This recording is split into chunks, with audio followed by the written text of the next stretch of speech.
Hello, hello. Today I want to show you how I upcycled this metal tray that I bought from Goodwill. It's really pretty. The first thing we're going to do is cover our entire plate front and back with Pentart bonding primer. This will allow you to paint the surface of this without it peeling off. So you're going to just give yourself a good coverage front and back and let it dry.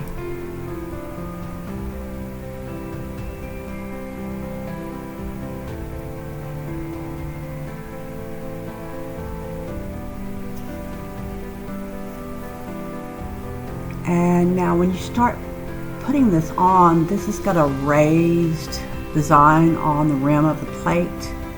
It's got that gadrooning, I don't know if I said that right, but I had to look it up. It's those half circle designs. And it's got some leaves and some acorns. So make sure you're getting down into the crevices so that all your paint will adhere and not peel off.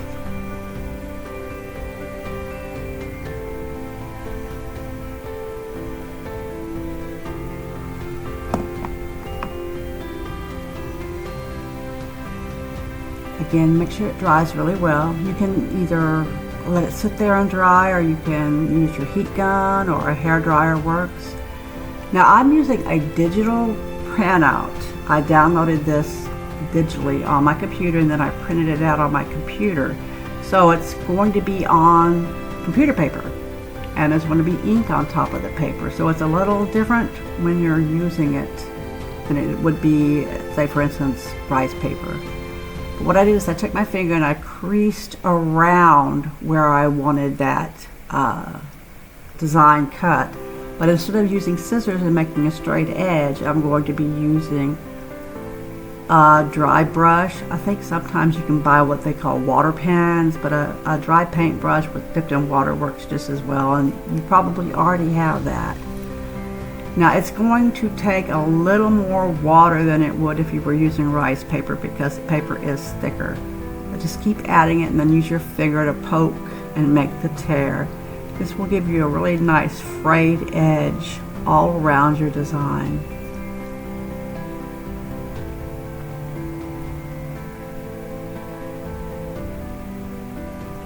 There are a lot of digital images out there that you can download.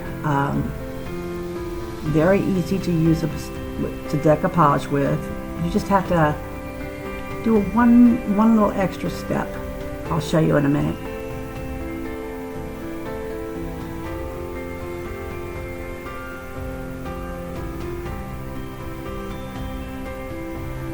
There we go. Now just put it back up there and make sure it's the size you want. Make sure you don't have to take off any excess. I like what I did, so I'm going to go with that. Sorry, my voice is trying to go off on me. Now, I like to paint the area that I'm going to... Oh, let me stop here and tell you this. Since it is on paper, take a spray bottle and a wet back to make it limp and let it sit there for a little bit. It'll go on easier. But what I was saying before is I like to paint the surface that the paper or the rice paper is going to go on because it makes the image brighter.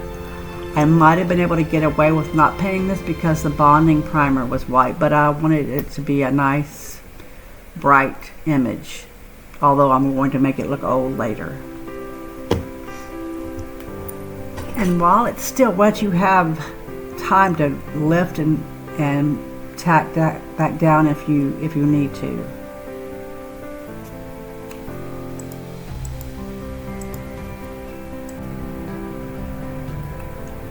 And yes, I am a real person. I'm not just an arm and a hand. I don't like filming myself, but there you go. Alright, now we get to start the painting process. This is my favorite part. I have on a paper plate numerous colors that I think would go with that image. I also like to paint on the image itself because I may not have the exact color that's shown, and I would have to have so many paint bottles in my arsenal to match every color out there. I just don't have room. So you can take and blend colors to try to match, or you can change the color on the image itself to match what you have, which is, I do a little bit of both here.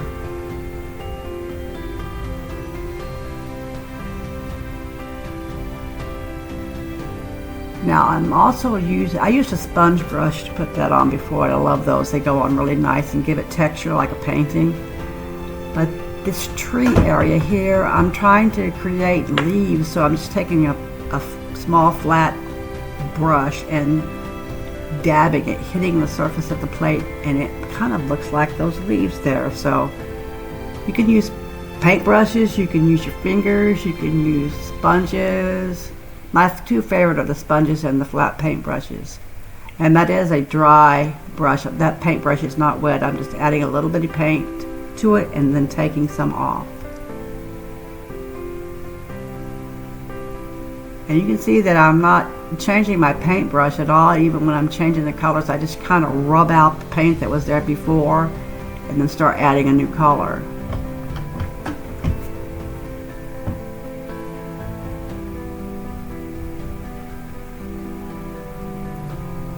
I'm going to stop talking and just let you watch me paint. I'll pop back in every once in a while.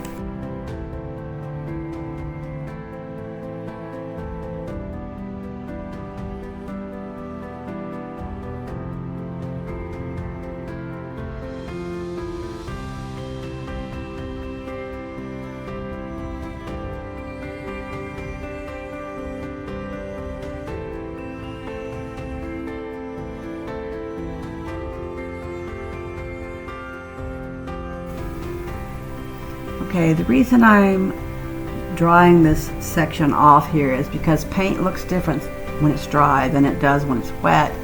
So I wanted to see if I needed to add in some lighter color, darker, some type of contrasting color there to make it the color that I wanted. So, I mean, when you're painting, dry a piece and see what it looks like when it's dry. You might decide you need to add something to it. Let's paint.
Okay, you see this color that I've got in the little bowl. I kind of made that myself. I took black, just plain old cheap black acrylic paint, and then I added a metallic antique bronze to it, I believe it was. I used to use the color penny, but I've had trouble finding it. So I've been using some antique bronze and maybe a little gold in there.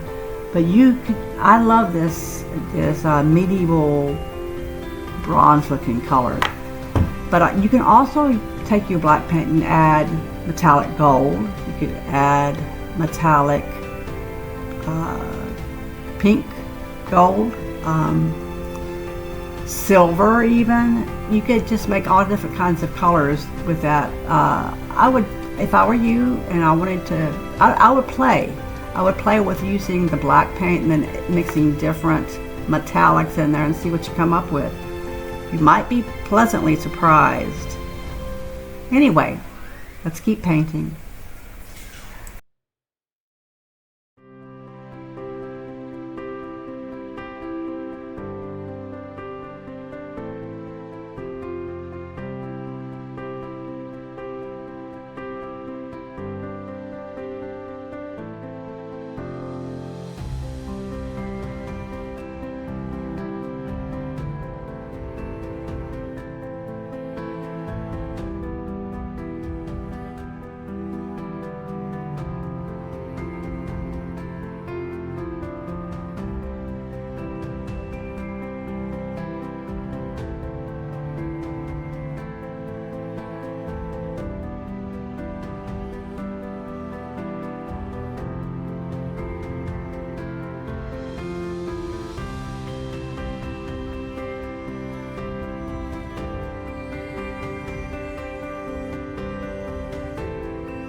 Okay, you can see that I was using the hairdryer to maybe get rid of any excess paint bubbling up and pooling up in those cracks. And now what I'm doing is I'm going back to my actual image and I'm taking the color and kind of moving it up the ridge there of that well between the outside of the plate and the well part. I didn't want it to be like a straight cut off. I wanted some to kind of flow up into the ridge and some to stay lower, just to give it more interest.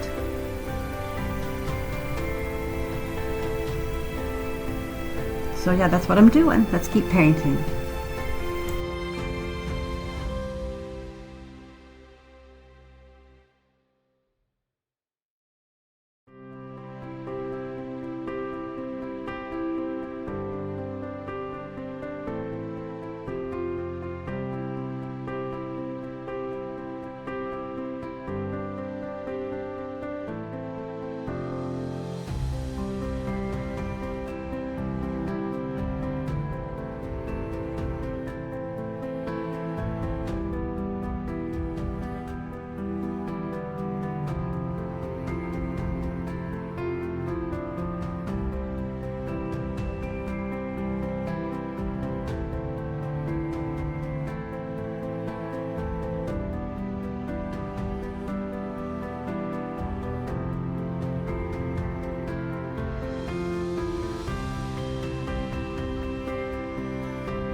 What I'm doing here with that metallic paint is, with all those cracks and crevices, once your paint dries, you'll start seeing little holes that maybe didn't get any paint. So I'm just going back and making sure that everything's completely covered.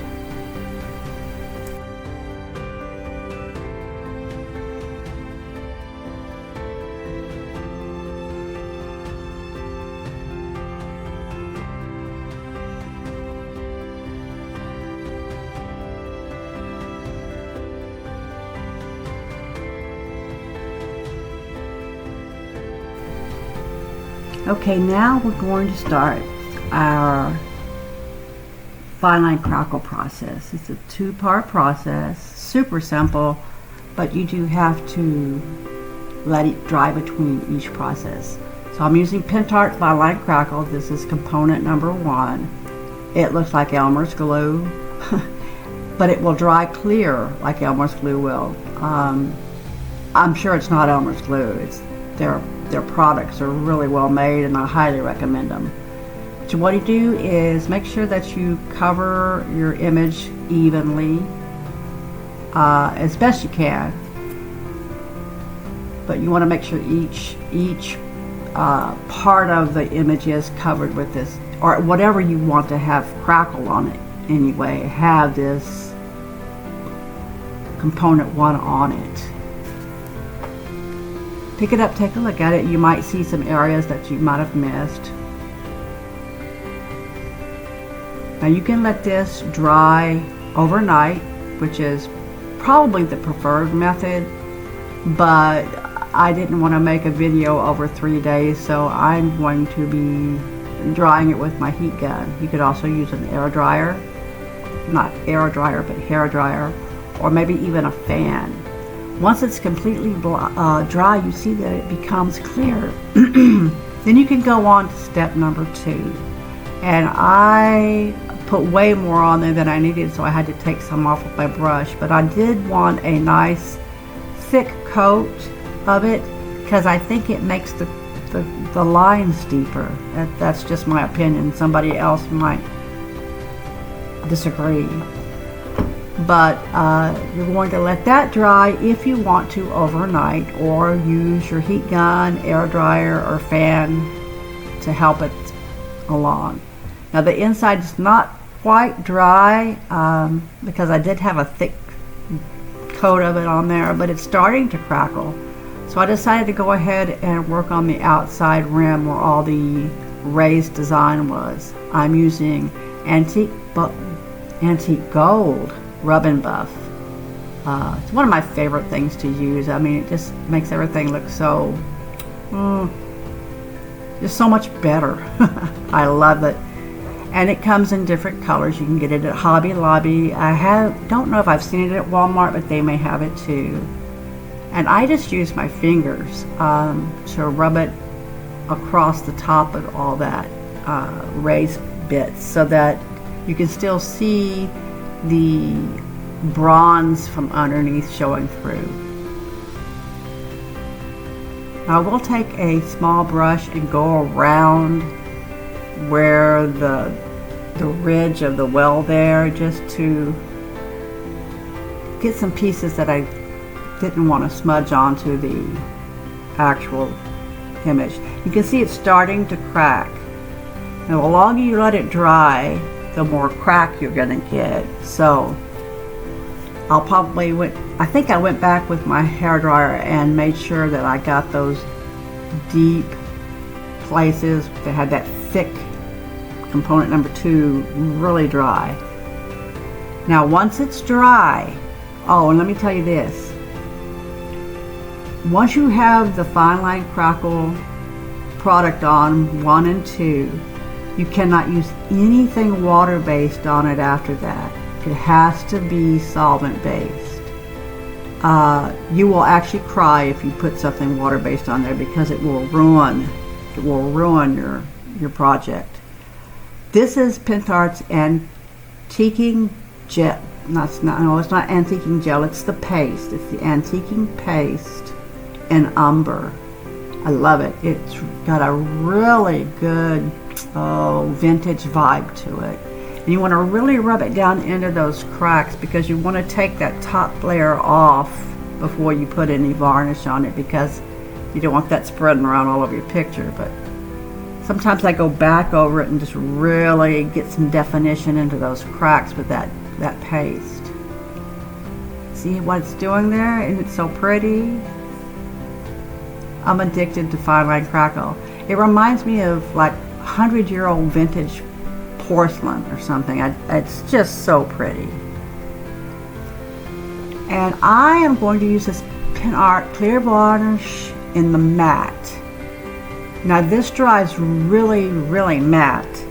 When you're putting it on, it looks glossy, but when it dries, it's very, very matte.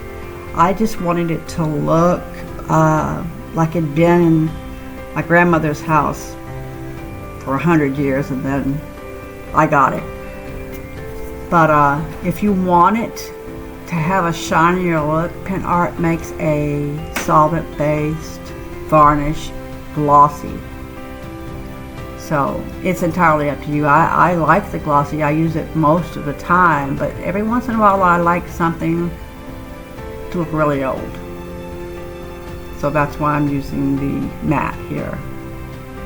Again, make sure you cover everything. So I had to pick mine up and move it around in the light to see. I can see the dry places then.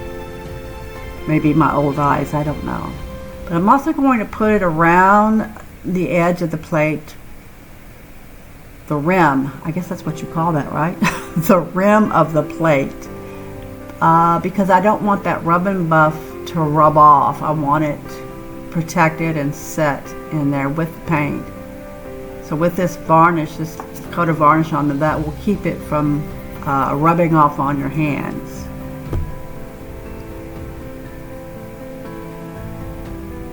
So yeah, let's keep varnishing.